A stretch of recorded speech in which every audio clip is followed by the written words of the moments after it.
Kembali Bapak Ibu mengucapkan selamat sore dan salam. Bagaimana? Masih semangat dengan di rumah aja beberapa hari hingga hampir 2 bulan sudah berjalan. Semoga tetap bersemangat karena inilah tugas panggilan kita bersama, wujud nyata sebagai orang yang percaya dan beriman harus mengikuti akal sehat. Mari Bapak Ibu, dalam perjumpaan kita hari ini kembali kita membangun ibadat KRT. Tetap dari rumah kita masing-masing, saya yang akan memandu dari Pastori GKJW Jemaat Kertosono. Hari ini hari Kamis tanggal 14 Mei tahun 2020. Kiranya anugerah dan damai sejahtera Allah Bapa di dalam Tuhan Yesus Kristus senantiasa ada pada kita semua. Amin. Kita nyanyikan Kidung Jemaat nomor 187 bait yang pertama dan 2 dengan berdiri. Yesus bangkitlah, Yesus bangkit nyanyilah dan seterusnya. Yesus bangkit nyanyilah, haleluya, sungguh mulia harinya, haleluya, yang disalib Golgota, haleluya, menebus manusia,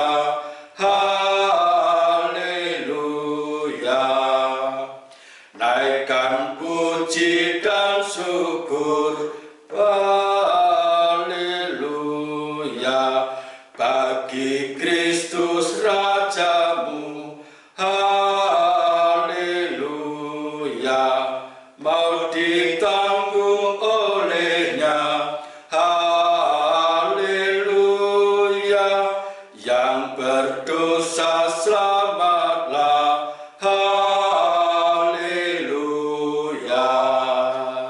jemaat dipersilahkan duduk. Mari bersama-sama kita siapkan hati kita untuk melakukan permenungan melengkapi ibadat kita hari ini. Adapun renungan kita hari ini kita alaskan pada berita yang tertulis di dalam Kisah Para Rasul pasal 27 ayat 1 sampai 13. Mari bersama-sama kita berdoa. Kembali Tuhan, kami datang kepadamu bersama saudara-saudara kami, walaupun kami tidak bisa bersatu tempat. Masih dari rumah kami masing-masing, kami menyatukan hati, pikiran, masuk di dalam doa penyerahan kepada Tuhan. Saatnya Tuhan, kami menyiapkan hati untuk mendengar sapaan-Mu. Kami rindu akan firman-Mu. Berfirmanlah Tuhan, kami siap mendengarkan. Dalam nama-Mu Tuhan kami, Yesus Kristus, kami berdoa. Amin. Saya baca Bapak Ibu kesaksian dari kitab Kisah Para Rasul pasal 27 ayat 1 sampai 13. Dalam perikop, Paulus berlayar ke Roma.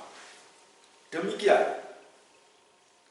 Setelah diputuskan bahwa kami akan berlayar ke Italia, maka Paulus dan beberapa orang tahanan lain diserahkan kepada seorang perwira yang bernama Julius dari pasukan Kaisar. Kami naik sebuah kapal dari Adramitium yang akan berangkat ke pelabuhan di sepanjang pantai Asia. Lalu kami bertolak. Aristarchus, seorang Makedonia dari Tesalonika, menyertai kami. Pada keesokan harinya, kami singgah di Sidon. Julius memperlakukan Paulus dengan ramah dan memperbolehkannya mengunjungi sahabat-sahabatnya supaya mereka melengkapkan keperluannya. Oleh karena angin sakal, kami berlayar dari situ menyusur pantai Siprus, dan setelah mengarungi laut di depan Kilikia dan Pamfilia, sampailah kami di Mira di daerah Likia. Di situ perwira kami menemukan sebuah kapal dari Alexandria yang hendak berlayar ke Italia.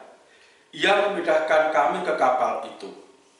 Selama beberapa hari berlayar, kami hampir-hampir tidak maju, dan dengan susah payah kami mendekati Knidus.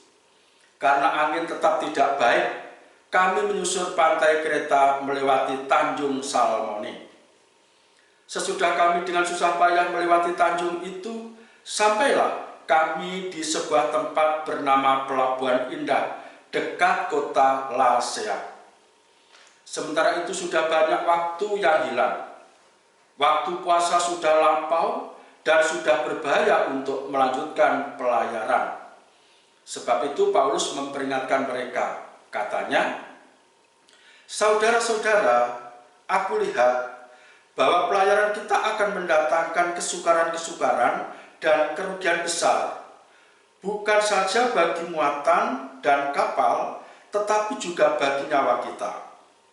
Tetapi perwira itu lebih percaya kepada jurumudi dan nakoda daripada kepada perkataan Paulus. Karena pelabuhan itu tidak baik untuk tinggal di situ selama musim dingin, maka kebanyakan dari mereka lebih setuju untuk berlayar terus dan mencoba mencapai kota Fenik untuk tinggal di situ selama musim dingin. Kota Fenik adalah sebuah pelabuhan pulau Kreta yang terbuka ke arah barat daya dan ke arah barat laut. Pada waktu itu angin sepoi-sepoi bertiup dari selatan. Mereka menyangka bahwa maksud mereka sudah tentu akan tercapai. Mereka membongkar sauh, lalu berlayar dekat sekali menyusur pantai Kreta. Demikian Bapak Ibu yang berbahagia, tentulah kita semua yang setia mendengarkan firman Tuhan ini mau merenungkan, mengamini, dan menyatakannya dalam kehidupan sehari-hari. Amin. Saya baca ulang Bapak Ibu ayat 3 yang demikian. Pada keesokan harinya kami singgah di Sidon. Julius memperlakukan Paulus dengan ramah dan memperbolehkannya mengunjungi sahabat-sahabatnya supaya mereka melengkapkan keperluannya. Ibu bapak yang dikasihi Tuhan, sungguh sulit untuk dipercaya ketika Julius, perwira pasukan yang dipercaya oleh kaisar untuk mengawal sekaligus mengantar Paulus menuju ke Roma dalam persoalan akan naik banding. Berarti Paulus ini sedang dalam status tahanan negara. Luar biasa, perwira yang bernama Julius itu memberikan keleluasaan kepada Paulus saat berlabuh di Sidon. Paulus disambut, diperlakukan dengan ramah, hingga diberi kebebasan untuk mengunjungi sahabat-sahabatnya di sana. Kalau zaman sekarang, Ibu Bapak, orang seperti Julius dengan perlakuannya, dengan keputusannya seperti itu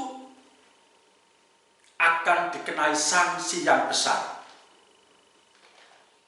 Seberapa baiknya orang, seberapa setia seorang tahanan, kalau dia lagi berstatus sebagai tahanan, kok diberikan kebebasan untuk berkunjung ke sana kemari tanpa ada pengawalan, ini bisa dituduh sembrono dan tidak bertanggung jawab.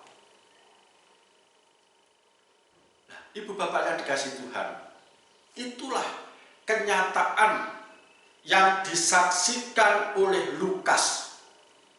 Lukas ini mencatat sebagai saksi sejarah sekaligus saksi mata bahwa peristiwa itu sungguh-sungguh terjadi.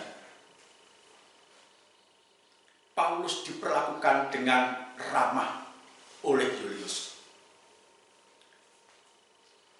Di sisi yang lain, selain Julius yang memperlakukan dengan ramah, apa yang diperbuat oleh seorang Paulus waktu itu?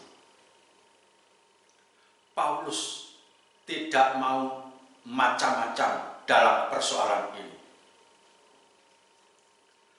Paulus sangat menghargai kepercayaan Julius. Saat Paulus ini diberikan kebebasan, ia semakin ketat untuk menjaga dirinya agar tidak merepotkan orang lain seperti Julius. Ia tidak mau orang lain jadi korban kebodohannya. Paulus senantiasa setia saat ia diberikan sebuah kebebasan. Ibu bapak yang dikasihi Tuhan, teladan bagi saya dan panjenengan. Kita perlu meneladani, mencontoh sikap Paulus yang selalu menjaga kepercayaan orang lain kepadanya saat ia diberikan kebebasan. Sebab Bapak Ibu, yang terjadi sekarang ini banyak yang sebaliknya. Ketika seseorang dituduh, dicurigai yang tidak benar, barulah dia dengan lantang, dengan nada yang tinggi ingin menunjukkan, berargumentasi bahwa dia adalah orang yang benar, tidak seperti yang dituduhkan orang. Istilah kerennya itu defend, selalu membela diri ketika dituduh, dengan berusaha untuk melakukan hal-hal yang baik kala dituduh sebagai orang tidak baik. Ketika didesak, ketika terhimpit, baru begitu kerja keras untuk memperlihatkan bahwa dirinya orang baik. Tidak demikian dengan Paulus. Paulus ketika diberi kebebasan, justru dia lebih kuat lagi untuk menjaga supaya orang lain itu percaya bahwa dirinya memang sungguh-sungguh orang yang baik, sebagai orang yang tidak pas, tidak layak untuk dicurigai. Nah, Ibu Bapak yang dikasihi Tuhan, ini yang perlu kita terapkan di dalam hidup kita sehari-hari. Selagi situasi kondusif, selagi situasi aman, monggo kita selalu berusaha untuk menempatkan diri kita sebaik mungkin agar orang-orang itu bisa percaya bahwa kita memang sungguh-sungguh orang yang baik dan benar. Akan menjadi sesuatu yang memalukan jika kita baru berbuat baik, baru berusaha untuk benar ketika ada tuduhan terhadap kita sebagai orang yang tidak baik, orang yang tidak jahat. Intinya, kesannya kita ini hanya membela diri ketika dituduh, tetapi kita kurang bisa menjaga diri ketika kita ada dalam suasana bebas dan damai. Perjalanan Paulus yang diperlakukan begitu ramah oleh Julius ini kiranya menjadi contoh tingkah laku, perilaku kita di tengah-tengah masyarakat yang ingin selalu melihat bagaimana sikap hidup orang yang benar.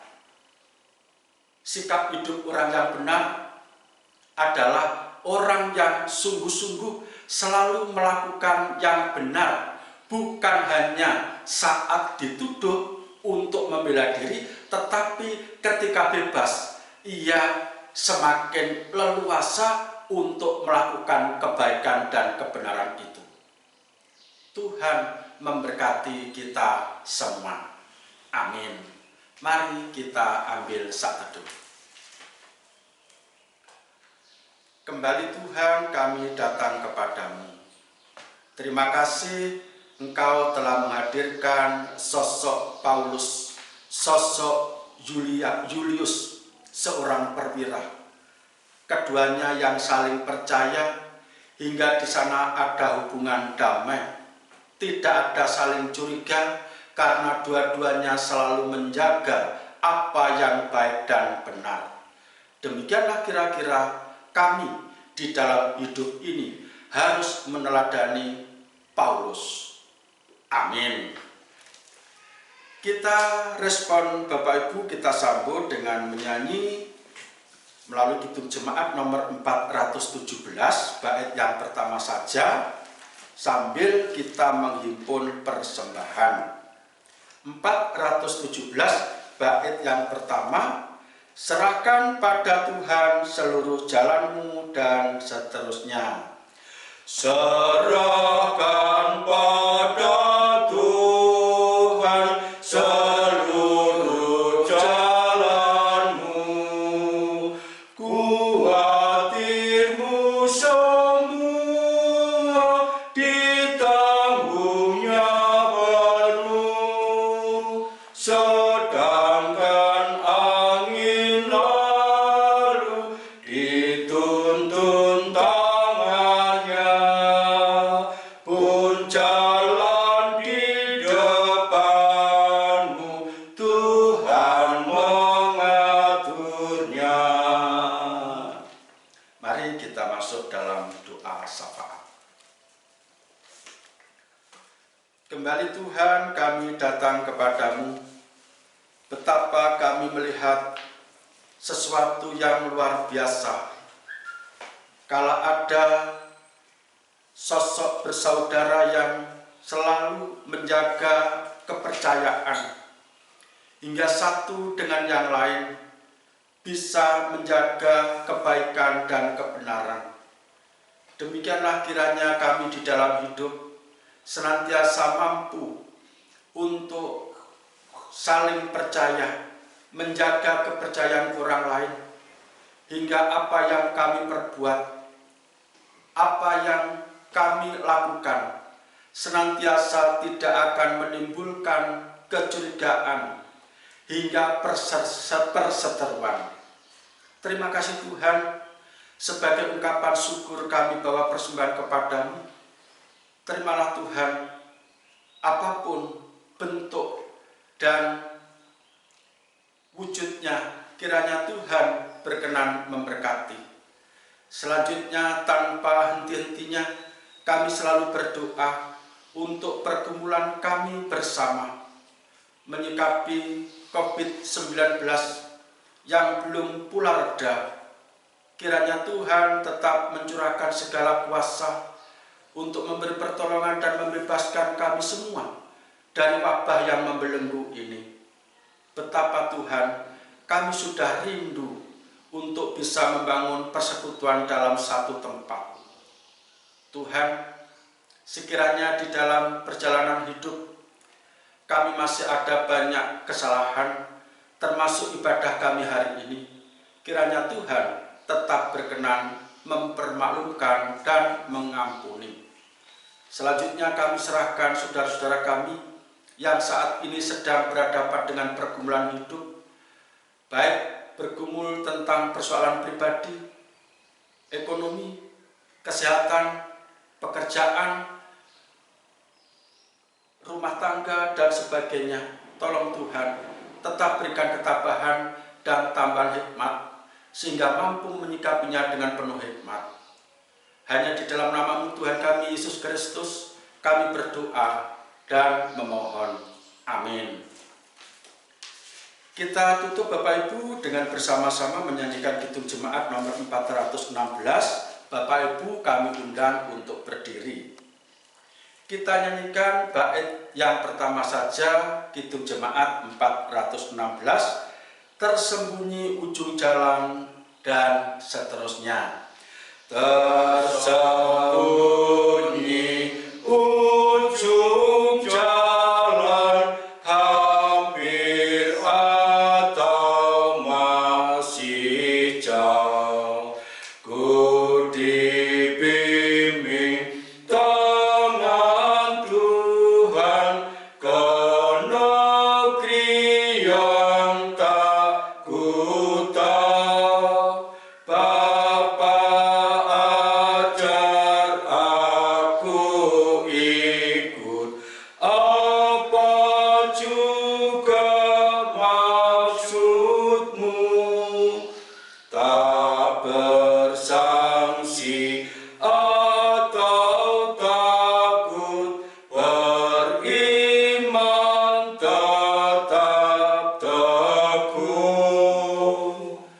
Kembali Bapak Ibu, kami menyampaikan, peliharalah hidup bersama dengan lingkungan dalam kondisi yang damai ini. Jangan tunggu atau jangan baru melakukan ketika di tengah-tengah hidup ini ada persoalan, kita baru membangun persaudaraan atau melakukan kebaikan hanya semata-mata untuk memperkuat argumen. Tuhan menghendaki supaya kebaikan kita itu selalu menjadi penyataan hidup orang beriman seperti Paulus. Terimalah berkat Tuhan melalui hambanya yang demikian. Kiranya anugerah dan damai sejahtera Allah Bapa di dalam Tuhan Yesus Kristus melalui persekutuan Roh Kudus senantiasa berkarya di perjalanan hidup saudaraku semua hari ini kekal selamanya. Amin. Demikian Bapak Ibu akhirnya mengucapkan selamat malam, selamat berkumpul bersama keluarga masing-masing. Tetap setia di rumah saja. Tuhan memberkati. Amin.